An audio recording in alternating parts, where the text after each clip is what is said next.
Hey guys, welcome to my channel. This is Shama Noor and you are watching Sam Grow English. ये video आप लोगों के लिए बहुत ही इंपॉर्टेंट एंड यूजफुल होने वाली है, क्योंकि आज की इस वीडियो लेक्चर में आप जानेंगे डू के 6 यूजेस को। सो गाइस, ये टॉपिक बहुत ही इंपॉर्टेंट है इंग्लिश के लिए, क्योंकि इसका यूज सबसे पहले ही टेंस, इंडेफिनिट टेंस में इसका यूज किया जाता है। तो आइए देख। डू, डिड, डन, ये हमारा क्या है? डू वर्ब की फर्स्ट फॉर्म है, जिसे बेस फॉर्म भी कहते हैं। डिड हमारा सेकेंड फॉर्म है। डन क्या है? हमारा वर्ब की थर्ड फॉर्म है। लेकिन आज के इस वीडियो में हम लोग जानेंगे डू, डज एंड डिड के बारे में। डू और डज ये हमारा प्रेजेंट फॉर्म में यूज होता है। डू हमारा प्लूरल सब्जेक्ट के साथ यूज होता है। डज हमारा सिंगुलर सब्जेक्ट के साथ यूज होता है। और डिड का यूज हम लोग पास्ट टेंस में यूज करते हैं। Don't, doesn't, didn't. डू किस, ये इनके निगेटिव है। डू का निगेटिव डोंट, डज का निगेटिव डजंट एंड डिड का निगेटिव डिडंट। तो देखिए, आइए देखते हैं। देखिए, डू, डज, डिड इनका यूज मेन वर्ब में भी किया जाता है और एक्सिलरी वर्ब में भी किया जाता है। मेन वर्ब वो वर्ब होते हैं जो मीनिंगफुल होते हैं। जो वर्ब एक्शन करता है वो हमारा मेन वर्ब कहलाता है। देखिए, जैसे सब्जेक्ट, सब्जेक्ट के बाद डू, डज, डिड यानी किसी एक का भी यूज होगा। अगर प्रेजेंट टेंस में बात होगी तो डू, डज का यूज करेंगे, और प्लूरल सब्जेक्ट के साथ डू का यूज करेंगे, सिंगुलर सब्जेक्ट के साथ डज का यूज करेंगे। डिड का यूज पास्ट टेंस के लिए करेंगे, और डिड में हम सब सिंगुलर सब्जेक्ट और प्लूरल सब्जेक्ट दोनों के साथ डिड का ही यूज करेंगे। तो मेन वर्ब हमारा जब डू, डज, डिड के बाद अदर वर्ब होगा या फिर नाउन होगा तो ये हमारा मेन वर्ब में काम करेगा। जैसे आई डू दैट, मैं उसे करता हूं। तो डू का हमारा सेंस क्या निकल रहा है? करने का सेंस निकल रहा है, यानी डू मीन्स करना। तो यहाँ पर ये अपना वर्ब, मेन वर्ब ले रहा है कि आई डू दैट, मैं उसे करता हूं। ही डज दैट, वो उसे करता है। तो ही डज दैट, मैंने क्या कहा था? प्लूरल सब्जेक्ट के साथ डू का यूज करेंगे, सिंगुलर सब्जेक्ट के साथ डज का यूज करेंगे। तो ही डज दैट, वो उसे करता है। ही डिड दैट, वो उसे करता था या फिर उसने वो किया। तो ये हमारा क्या कहलाएगा? देखो, मैंने क्या कहा था? डिड का यूज सिंगुलर सब्जेक्ट के साथ भी करेंगे, प्लूरल सब्जेक्ट के साथ भी करेंगे, बट इसका यूज पास्ट टेंस के लिए करेंगे।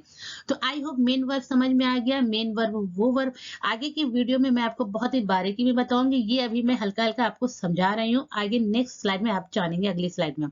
देखिए, एक्सिलरी वर्ब वो वर्ब होते हैं जो हेल्प करते हैं किसकी? मेन वर्ब की, यानी कि। लेकिन जब हम सेंटेंस में यानी इनडेफिनिट टेंस में जब इसका यूज करेंगे तो एक्सिलरी वर्ब का यूज वह जब किया जाएगा जब निगेटिव या इंटेरोगेटिव में बनाने के लिए ही। जब ये हेल्पिंग वर्ब का यूज करेगा तो निगेटिव या इंटेरोगेटिव में ही यूज करेंगे। एक्सिलरी वर्ब में जब भी डू, डज का यूज करेंगे तो वो सेंटेंस हमारा या तो निगेटिव में बनेगा या तो इंटेरोगेटिव में बनेगा। देखिए, आई डू, पहले स्ट्रक्चर समझिए। Subject do, does, did plus not, मैंने क्या कहा था? एक्सिलरी वर्ब में जब भी यूज होगा ये या तो निगेटिव में बनेगा या तो इंटेरोगेटिव में बनेगा। तो और एक्सिलरी वर्ब क्या होता है? जो मेन वर्ब की हेल्प करता हो। तो देखिए, do, does, did plus not और उसके बाद मेन वर्ब, यानी कि मेन वर्ब आ जाएगी, उसकी फिर है अदर वर्ब, यानी कि ये इस मेन वर्ब की हेल्प करेगा। देखिए, आई डोंट ईट, मैं नहीं खाता हूँ। देखिए, सेंस हमारा उसी, वो यूज हमारा उसी तरीके से होगा कि डू, डज हमारा प्रेजेंट में यूज होगा, डिड हमारा पास्ट में यूज होगा, और प्लूरल सब्जेक्ट के साथ डू का यूज होगा, सिंगुलर सब्जेक्ट के साथ डज का यूज होगा। देखिए, आई डोंट ईट, मैं नहीं खाता हूँ। ही डजंट ईट, मैं नहीं खाता, वो नहीं खाता है। तो यू डिडंट ईट, तुम नहीं खाते थे।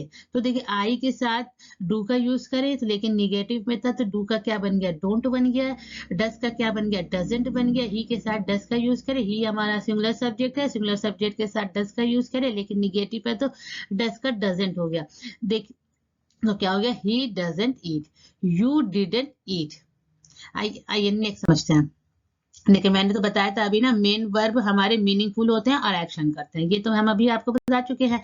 नेक्स्ट देखिए, सबसे पहला यूज देखिए, अब हम लोग समझेंगे सबसे पहले यूज से 6 यूजेस तक समझेंगे। सो गाइस, देखिए, सब्जेक्ट, सब्जेक्ट के बाद डू, डज, डिड, उसके बाद नाउन हो या फिर अदर वर्ब हो, तो हमारा ये क्या काम करेगा? मेन वर्ब में काम करेगा, यानी कि डू, डज, डिड इसमें से किसी एक के बाद नाउन हो या अदर वर्ब हो तो हमारा ये क्या हो जाएगा? मेन वर्ब में हो जाएगा। देखिए, मैं काम करता हूँ, आई डू वर्क। तो डू का सेंस क्या निकल रहा है? करने के सेंस में। आई डू वर्क, मैं काम करता हूँ। नेक्स्ट देखिए, तुम ये करते हो, you do this work. Do का यूज क्या निकल रहा है? करने के सेंस में। तो मेन वर्ब निकल रहा है, मेन वर्ब के सेंस में निकल रहा है। You do this work, do हमारा मेन वर्ब है, यानी करने के सेंस में है। नेक्स्ट देखिए, वो काम करता था, तो यानी ये पास्ट की बातें हो रही है, तो ही डिड वर्क। तो देखिए, डिड का भी यूज करने के सेंस में निकल रहा है, पास्ट के लिए यूज करे हैं, ही डिड वर्क। अब हम इसका यूज देखेंगे एक्सिलरी वर्ब में।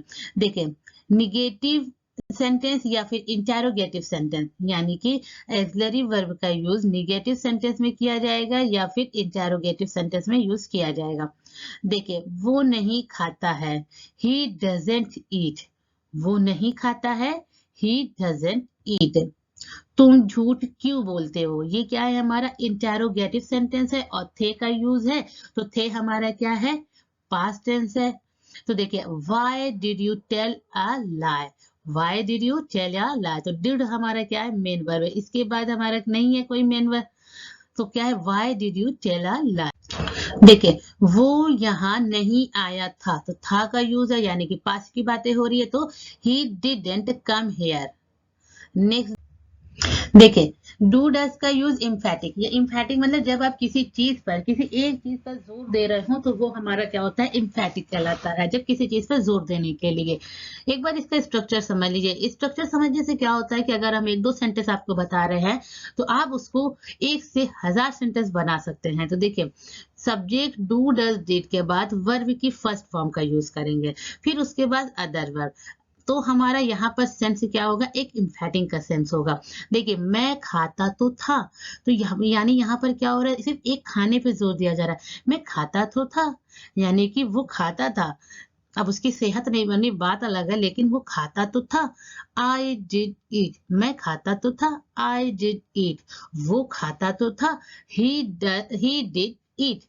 मैं खाता तो हूँ, आई डू ईट। वो खाता तो है, he does eat। तुम खाते तो हो, you do eat। तो समझा आपने? यू के साथ डू का यूज करेंगे, ही के साथ डस का यूज करेंगे, पास्ट टेंस के लिए ही हो या आई वी हो, यानी कि सब्जेक्ट सिंगुलर हो या प्लूरल हो, डिड का ही यूज करेंगे। वो मोबाइल तो देखता था, यानी कि वो मोबाइल तो देखता था, यानी मोबाइल पे फोकस हो रही है कि वो मोबाइल तो देखता था। He did watch mobile. तो आपने देखा, डिड एट के बाद हमने वर्ब की फर्स्ट फॉर्म का यूज किया है, तो ही डिड वॉच मोबाइल। वो मोबाइल तो देखता था। नेक्स्ट देखिए, वो दवाई लेता तो है। मान लीजिए कि अगर उसकी तबीयत नहीं ठीक हो रही, डॉक्टर पूछते हैं कि अरे ये दवाई नहीं लेता है क्या, या तो फिर कोई भी पूछता है कि दवाई नहीं लेता है कि ये अभी तक ठीक नहीं हो रहा है, तो आप क्या बोलते हैं? नहीं, ही डज टेक मेडिसिन। वो दवाई लेता तो है। वो लिखती तो है। मान लीजिए राइटिंग नहीं अच्छी है या कुछ बात है, तो क्या हो रहा है? वो अगर आपको कहना वो लिखती तो है, तो इंग्लिश में क्या बोलेंगे? He she does write. She does write. वो लिखती तो है, शी डज राइट। तो देखिए, वो पढ़ाता तो था, यानी कि वो पढ़ाता तो था, यानी कि मान लीजिए घर में भाई बहन है, ये होता है ना कभी कभी कि नहीं कोई पढ़ाता नहीं है क्या, तो आप क्या बोलते? नहीं, भाई पढ़ाते तो थे, या फिर वो पढ़ाता तो था। तो he did teach, you did teach, यानी तुम पढ़ाते तो थे, वो पढ़ाता तो था। He did teach. वो रोज योगा करता तो है, यानी कि वो रोज योगा करता तो है। तो he does do exercise daily. देखिए, ही के साथ डज का यूज किया, प्रेजेंट टेंस में है, तो he does do exercise daily, यानी कि वो रोज एक्सरसाइज करता तो है। यानी कि देखिए, एक है इम्फेटिक के लिए, इम्फेटिक का यूज देखिए कि एक ही काम पर जोर देने के लिए, यानी कि वहां पर भी था कि अभी आपने देखा एक ही काम पर जोर देने के लिए, यहाँ पर भी एक ही काम पे जोर देने के लिए, लेकिन यहाँ पर एक काम पे जोर देने के अलावा इस तरीके से है कि आप इस काम के अलावा दूसरा काम आप करते ही नहीं थे, आप सिर्फ इसी पर पूरी तरीके से निर्भर थे, डिपेंड थे कि मैं सिर्फ यही काम करता हूँ। जब आपकी कॉन्ट्रीब्यूशन दिखाती हो कि आप सिर्फ एक ही काम करते हो, इसके अलावा किसी किसी और काम को आप ध्यान ही नहीं देते हो, तब आप ऐसा यूज कर सकते हैं। स्ट्रक्चर को समझिए। सब्जेक्ट, सब्जेक्ट के बाद डू, डज, डिड, यानी इनमें से किसी का भी यूज कर सकते हैं। पास्ट के लिए डिड का यूज करेंगे, प्रेजेंट के लिए डू डज का यूज करेंगे, सिंगुलर सब्जेक्ट के साथ डज का यूज करेंगे, प्लूरल सब्जेक्ट के साथ डू का यूज करेंगे। उसके बाद आप नथिंग प्लस बट का यूज करेंगे, फिर आप वर्ब की फर्स्ट फॉर्म का यूज करेंगे, फिर अदर वर्ब, यानी कि नथिंग बट, यानी कि डू डज डिड के बाद नथिंग बट का यूज करेंगे, तब आप वर्ब की फर्स्ट फॉर्म का यूज करेंगे। तब आपका वो सेंस होगा कि आप सिर्फ एक ही काम को करते हो, इस काम के अलावा कोई दूसरा काम आपको सूझता ही नहीं, तो आप इसका यूज करेंगे। जैसे तुम खेलते ही रहते हो, यानी कि तुम पढ़ते ही नहीं हो, बस तुम खेलते ही रहते हो, तो क्या बोलेंगे?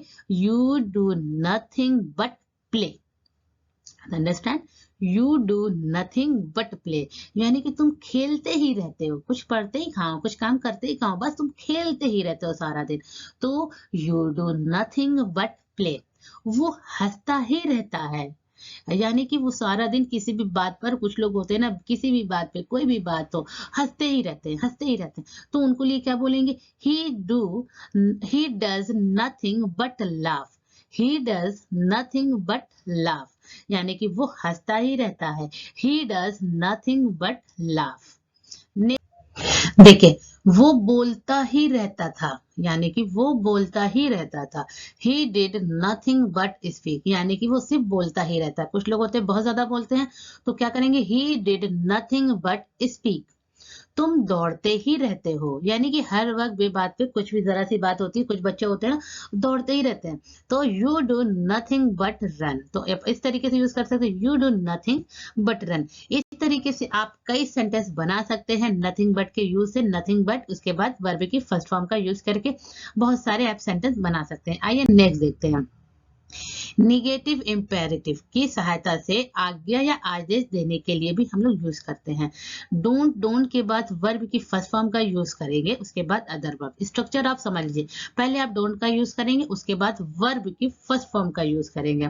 तो देखिए, दीवार पर मत लिखो, don't write on a wall. Don't write on a wall. शोर मत मचाओ, don't make noise. Don't make noise. देखिए, डोंट लगाकर आप वर्ब की फर्स्ट फॉर्म का यूज करिए, उसके बाद हजारों सेंटेंस आप बनाइए इजिली से। देखिए नेक्स्ट देखिए, हल्ला मत करो, डोंट शाउट। बाहर मत जाओ, डोंट गो आउट।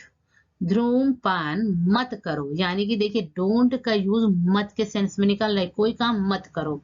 ओके, मत करो के लिए डोंट का यूज करेंगे, तो डोंट इसको क्या नहीं करो, वो आप वर्ब की फर्स्ट फॉर्म का यूज लगा लीजिए। डोंट स्मोक, रात में देर तक मत जागो, don't keep late hours. Next देखिए, इसका यूज देखिए पोलाइटली रिक्वेस्ट के लिए। जब हम किसी चीज को पोलाइटली रिक्वेस्ट करते हैं, तो हम लोग कायदे, जब किसी से रिक्वेस्ट करते हैं तो बहुत कायदे से ही बात करते हैं ना, बिल्कुल पोलाइटली से, बिल्कुल, ताकि कि सामने वाला हमारी बात को समझ ले। देखिए, एक कप चाय जरूर लीजिए, यानी कि एक कप चाय आप जरूर लीजिए। किसी को आप कह रहे हैं, तो please do have a cup of T, यानी कि एक कप चाय आप जरूर ले लीजिए, पी लीजिए। जो भी आप बोलते हैं ना, प्लीज चाय पी लीजिए या ले लीजिए, कोई आया है आपके यहाँ या गेस्ट जब आए हैं, तो आप इस तरीके से भी यूज कर सकते हैं ना, प्लीज पी लीजिए चाय, मना मत करिए। तो इस तरीके से आप क्या बोलेंगे? Please do have a cup of T. Do का सेंस यहाँ पर मैं बता दे रही हूँ, डू का सेंस यहाँ पर जरूर के लिए निकलेगा। किसके लिए? जरूर के लिए। जब आप किसी चीज पर, एक काम पर जोर दे रहे हैं, यानी कि किसी चीज पर आप जोर दे रहे हैं जरूर के सेंस में, कि जरूर कर लीजिए, तब आप यहाँ पर डू का यूज करेंगे। एक कप चाय जरूर लीजिए, please do have a cup of T. आप मुझे जरूर याद रखिएगा। मैंने क्या कहा था? डू का यूज जरूर के लिए करेंगे। आप मुझे जरूर याद रखिएगा, तो प्लीज डू रिमेम्बर भी। इस तरीके से भी हम लोग कह सकते थे, अगर आप डू हटाकर प्लीज रिमेम्बर भी, तो इसका सेंस निकलता प्लीज मुझे याद रखिएगा। तो ये नॉर्मली आप कहते हैं ना, प्लीज रिमेम्बर मी, मुझे याद रखिएगा। Please have a cup of T, एक कप चाय लीजिए। लेकिन उसी को आपको फोर्स करना है या जरूर लगाना है कि जरूर करिए, तो आप डू का यूज करेंगे। Please do remember me, please मुझे जरूर याद रखिएगा। प्लीज डू रिमेम्बर मी, अगर आप डू हटा देंगे तो जरूर भी हटा देंगे, तो प्लीज डू रिमेम्बर में। नेक्स्ट देखिए, आप थोड़ा आराम जरूर कीजिए। जब हम आराम करने के लिए जरूरी बोलते हैं, जैसे नीड के लिए नीड लगाते हैं जरूर के लिए, तो यहाँ पर डू का सेंस जरूर के लिए निकलेगा। यहाँ पर नीड को लगाना बिल्कुल नहीं आप लगा सकते हैं। जब आप डू का लगा रहे नीड बिल्कुल भी नहीं लगा सकते हैं, वो इनकरेक्ट होगा। तो अब डू ही हमारा जरूर के लिए यूज हो रहा है। Please do a little rest, यानी कि थोड़ा आराम जरूर करिए। Please do a little rest. Next देखिए, कृपया अंग्रेजी जरूर सीखें, मतलब कि जरूर इंग्लिश सीखने के लिए आप फोर्स कर रहे हैं, जरूरी बता रहे हैं कि ये इंपॉर्टेंट है, जरूरी है। तो प्लीज डू लर्न इंग्लिश। यहाँ पर नीड का यूज नहीं करिएगा, मैं आपसे बता रही हूँ। अगर डू का यूज करेंगे तो नीड का यूज नहीं करेंगे, वो दोनों एक ही है। डू का भी यूज यहाँ पर जो सेंस निकल रहा है वो जरूर का ही निकल रहा है।